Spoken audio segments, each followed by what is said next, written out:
Hey, how we doing, gang? Kawaii50 here with another FGO video, and it is time to talk about the servant I already christened the best character to come out this year. That's right, we are talking about the Fairy King himself, Oberon.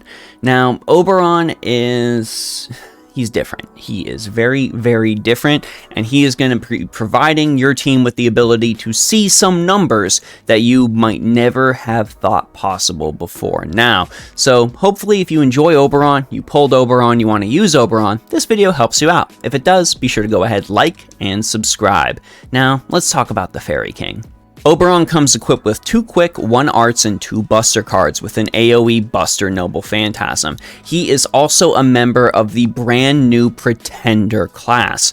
Now, what does the Pretender class bring to the table? Well, they deal double damage to alter egos, beasts, and berserkers. They deal 1.5 times damage to sabers, archers, and lancers, and they deal less damage to riders, casters, assassins, and foreigners.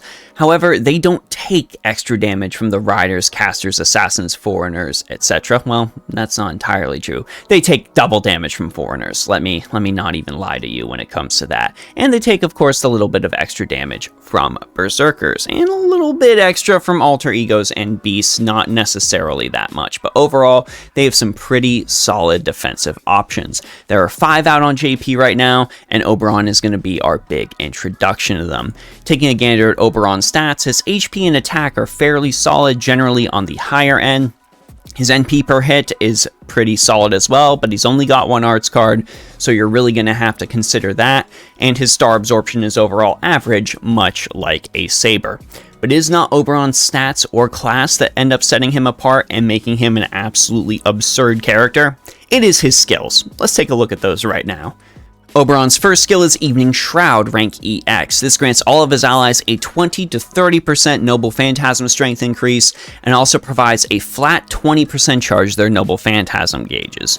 Overall, a much better version of Tactics. However, because the NP gauge increase is not necessarily tied to the levels of the skill, we're going to go ahead and max this skill last. 10% boost is the least we can gain off of maxing any of Oberon's skills, and his other skills are going to be far more important when it comes to using him for what he really wants to do. Oberon's second skill is Morning Lark, rank EX. This is a targeted NP charge for an ally. You're going to get 30 to 50% off of this and 10 to 20 critical stars. This does come with a caveat, however. It decreases the ally's Noble Phantasm gauge by 20% after 1 turn, and it can't be dispelled. So really, the only way to get around this is just use that Noble Phantasm, and then you won't worry about losing that gauge because you use that Noble Phantasm. So just be sure that you are going to reach the charge level that you need to reach. We are going to max this first, mainly for that sweet 20% gain to Noble Phantasm gauge. But Oberon already comes out of the gate with a 50% gauge boost overall. This just ends up kicking it up to a 70. And Oberon's final skill is the Ending of Dreams, rank EX. This grants an ally a 30 to 50% Buster Card effectiveness boost for 1 turn, and also grants a new kind of buff called an NP boost. This increases Noble Phantasm strength buff effectiveness for an ally. So you're going to see any included Noble Phantasm strength buffs go up by 50 to 100% additional effectiveness.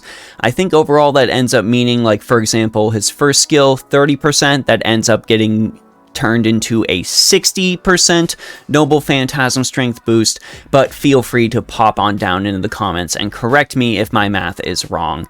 That is just off the top of my head. Overall, it makes all Noble Phantasm strength buffs better, which is what is the main draw of this skill. This unfortunately comes with a pretty hefty demerit. You better make sure you're able to kill your enemy with that Noble Phantasm, because if you don't, well, the person you use this on is going to sleep forever.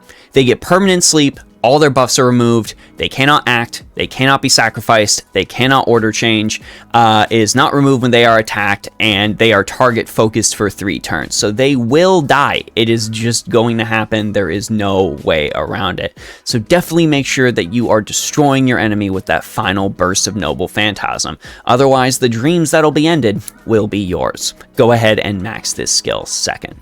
With the way we're using Oberon, we're not going to worry so much about his append skills. He is mainly there to use his insanely powerful targeted skills. However, there is a class skill that we definitely need to mention because it is very, very important for using Oberon effectively.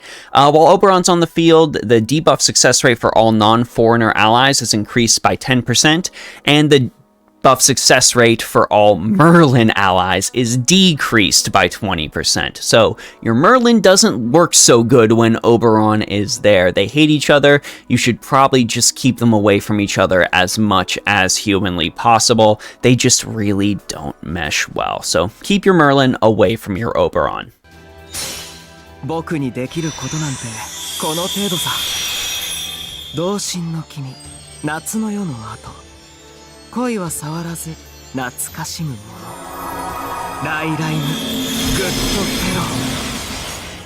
What you just saw was Oberon's Noble Phantasm, Rhyme Goodfellow. This is a 300 to 500% bit of damage to all enemies, and also tears away all offensive buffs from them, which can actually be pretty incredible when you're fighting bosses, though it's not necessarily enough in my mind to turn Oberon into your primary damage dealer. This does come with some demerits, like putting all your enemies to sleep, and then making them invincible for one turn, so you'd better make sure that if you're following it up with an ally's attack, that ally has some way to completely ignore invincibility. Otherwise, you're going to be in for some trouble. However, this can be a solid supportive Noble Phantasm when it comes to just tearing away a huge stack of offensive buffs from an enemy in a boss fight. Just make sure you didn't use Oberon's third skill to turn your main damage dealer into a worthless, sleepy little guy. This does have a solid overcharge effect boost, dealing extra damage to lawful type enemies. So if you're one of those people who ends up looking up enemy alignments before you finish a node, you can keep that in mind as well. Most players, however, this will just be a nice surprise. So when it comes to Oberon's allies, you can technically use him in tandem with any other support.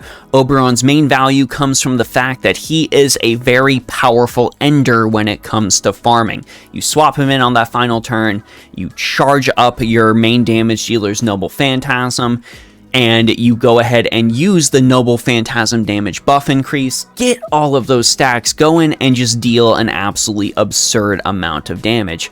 Oberon can technically do this with anyone, since the buff is mainly focused on Noble Phantasm damage.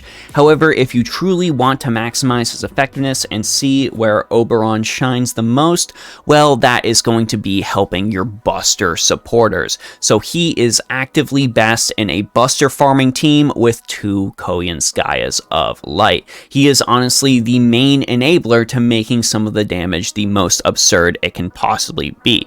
Remember when I said in my Koyanskaya video that Buster farming is both the most effective form of farming and the most expensive form of farming? Well, this is the final nail in the coffin as to why. If you want to be truly maximum effectiveness when it comes to that farming, you need 2 Koyanskayas and 1 Oberon. Hopefully you are able to summon all of them. But that is going to be your best focus when it comes to using Oberon with allies. This leads us into craft essences. Which craft essences are going to be best on Oberon? Well, if you're looking to pump up that damage, go ahead and give him Ox Demon King. This is an older one, but it can be a really good one, increasing Buster card effectiveness by an additional 15%. This CE has seen a huge resurgence with Koyanskaya coming back, and it fits just as well on Oberon as well. If you don't have Ox Demon King, a solid stand-in is of course any sort of Bond CE, because you're going to be using Oberon mainly for farming. Why not grab some extra Bond? Why not get some Saint Quartz in addition to all that farming? And if you're going to be using Oberon and Koyanskaya a lot, well, maybe they're going to Bond 15. Get yourself that Saint Quartz. And finally, command codes. I'm going to be bold in this section. I'm going to be bold, and I am going to recommend nothing. I am going to recommend nothing in the fact that it's not that, you know, you can throw anything on him. No, I am going to recommend you save your materials and give Oberon nothing.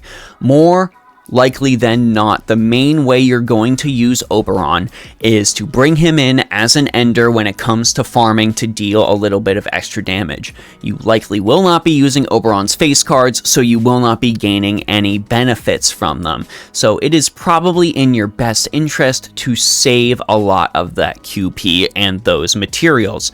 Might not be using Oberon as a damage dealer? Maybe you are, and maybe you'll want to throw some codes on him. But there are, and I will be upfront with you, and as non-spoilery as possible, there are better pretenders coming out to be your main damage dealer. So save the materials, focus on using Oberon for those powerful skills.